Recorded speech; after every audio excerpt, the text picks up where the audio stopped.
Hello! Today I'm going to read The Red Pyramid, Chapter 1 for you people. And by the way, this isn't my book, this is my best friend's. Okay, feel free to read along with your copy or just listen to me in my voice. I gotta hurry because I gotta go to swim practice in a bit, like an hour, so. I'm only gonna read Chapter 1, so.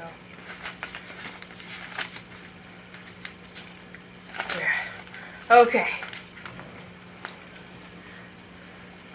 Chapter 1, Carter, A Death of the Needle. We only have a few hours, so listen carefully.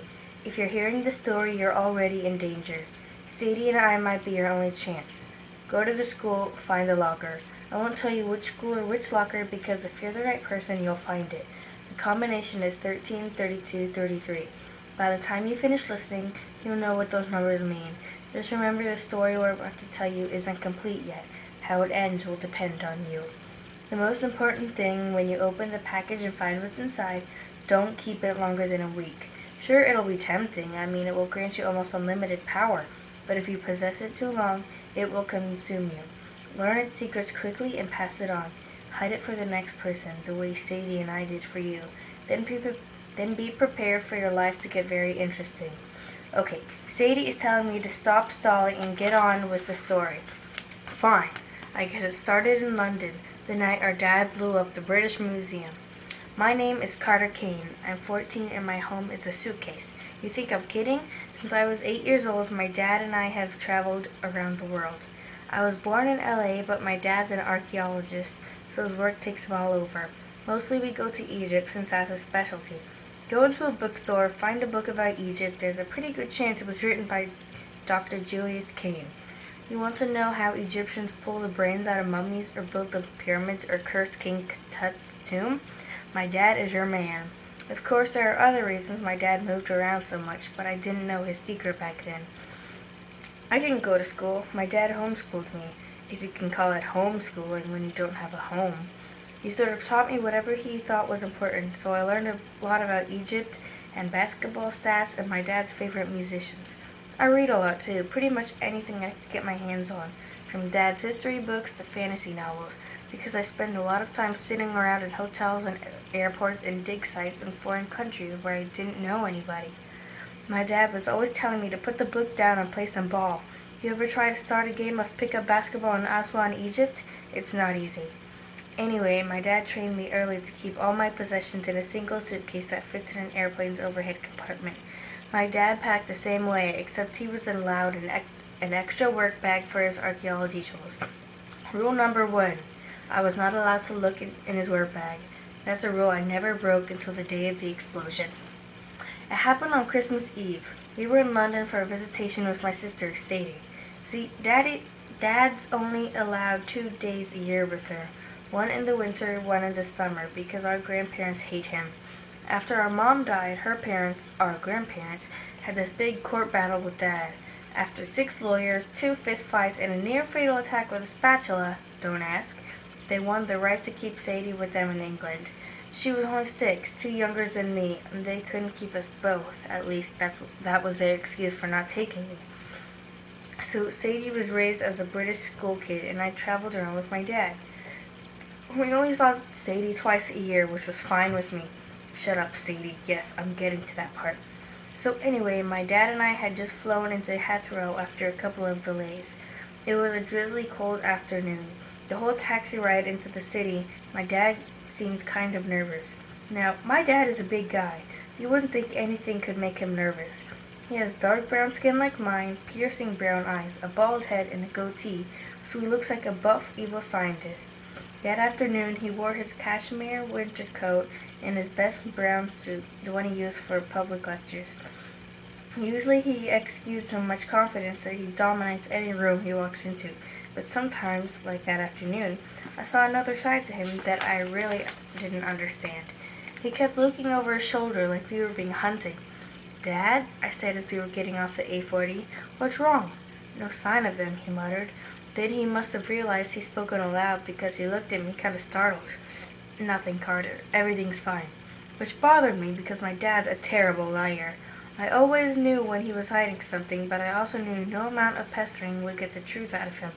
He was probably trying to protect me, though from what I didn't know. Sometimes I wonder if he had some dark secret in his past, some old enemy following him, maybe. The idea seemed ridiculous. Dad was just an archaeologist. The other thing that troubled me, Dad was clutching his work bag. Usually when he does that, it means we're in danger. Like the time gunmen stormed out our hotel in Cairo. I heard shots coming from the lobby and ran downstairs to check on my dad. By the time I got there, he was just calmly zipping up his work bag, while 3 unconscious gunmen hung by their feet from the chandelier, their robes falling over their heads so you could see their boxer shorts. Dad claimed not to have witnessed anything, and in the end the police blamed a freak chandelier malfunction.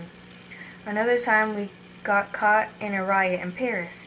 My dad found the nearest parked car, pushed me into the back seat, and told me to stay down.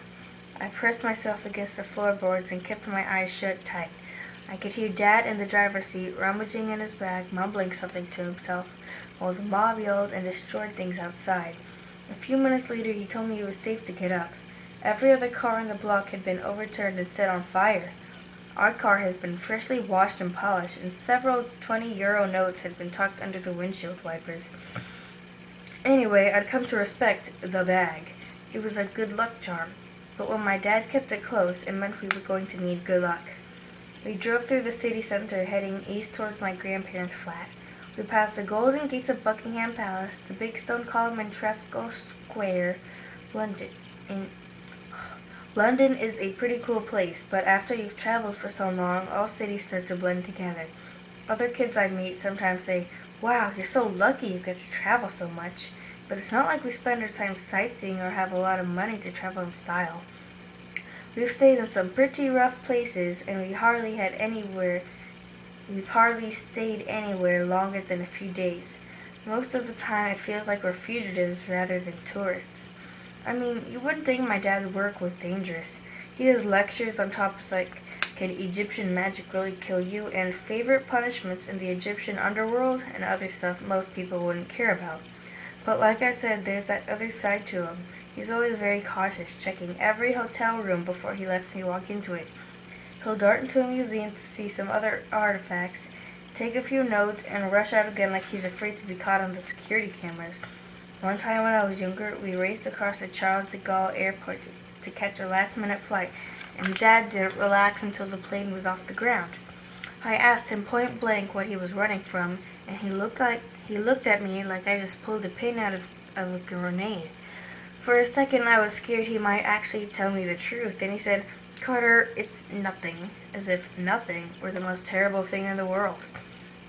After that, I decided maybe it was better not to ask questions. My grandparents, the Foss, live in a housing development near Canary Wharf, right on the banks of the River Thames. The taxi let us off at the curb, and my dad asked the driver to wait. We were halfway up the walk when Dad froze. He turned and looked behind us. "What?" I asked. Then I saw the man in the trench coat. He was across the street, leaning against a big dead tree. He was barrel-shaved, with skin the color of roasted coffee. His coat and black pinstriped suit looked expensive. He had long braided hair and wore a black fedora pulled down over his dark round glasses. He reminded me of a jazz musician, the kind my dad would always drag me to see in a concert. Even though I couldn't see his eyes, I got the impression he was watching us. He might have been an old friend or colleague of Dad's. No matter where we went, Dad was always running into people he knew. But it seemed strange that the guy was waiting here, outside my grandparents, and he didn't look happy. "Carter," my dad said, "go on ahead. But get your sister. I'll meet you back at the taxi." He crossed the street toward the man in the trench coat, which left me with two choices. Follow my dad and see what was going on, or do what I was told. I decided on the slightly less dangerous path. I went to retrieve my sister. Before I could even knock, Sadie opened the door. "Late as usual," she said. She was holding her cat, Muffin, who'd been a going-away gift from Dad 6 years before. Muffin never seemed to get older or bigger.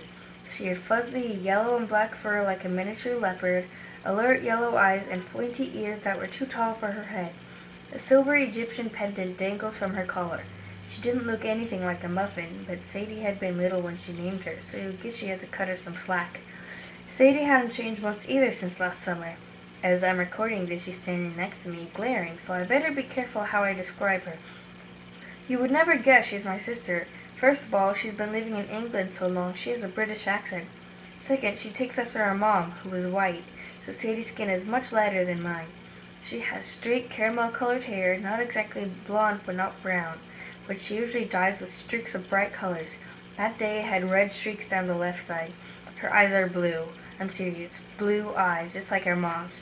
She's only 12, but she's exactly as tall as me, which is really annoying. She was chewing gum as usual, dressed for her day out with Dad in battered jeans, a leather jacket, and combat boots, like she was going to a concert and was hoping to stomp on some people. She had headphones dangling around her neck in case we bored her. Okay, she didn't hit me, so I guess I did an okay job of describing her. Our plane was late, I told her. She popped a bubble, rubbed Muffin's head, tossed the cat inside. Gran, going out! From somewhere in the house, Grandma Foss said something I couldn't make out, probably, "Don't let them in!" Sadie closed the door and regarded me as if I were a dead mouse her cat had just dragged in. So, here you are again. Yep. Come on then, she sighed. Let's get on with it. That's the way she was. No, hi, how you been the last 6 months? So glad to see you, or anything. But that was okay with me. When you only see each other twice a year, it's like you're distant cousins rather than siblings. We had absolutely nothing in common except for our parents. We trudged down the steps. I was thinking how she smelled like a combination of old people's house and bubble gum when she stopped so abruptly. I ran into her. "Who's that?" she asked. I almost forgotten about the dude in the trench coat.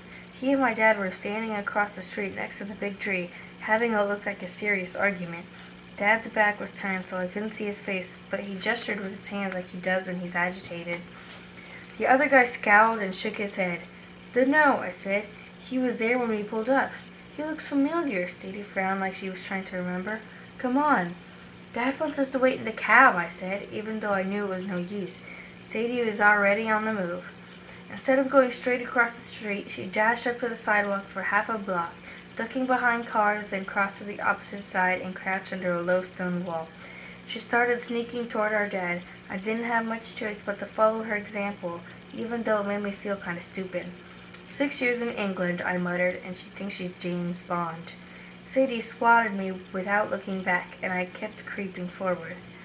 A couple more steps, and we were right behind the big dead tree. I could almost hear my dad on the other side saying, "I have to, Amos. You know what's the right thing." "No," said the other man, who must have been Amos. His voice was deep and even, very insistent. His accent was American. "If I don't stop you, Julius, they will. The per onk is shadowing you." Sadie turned to me and mouthed the words, "Per what?" I shook my head, just as mystified.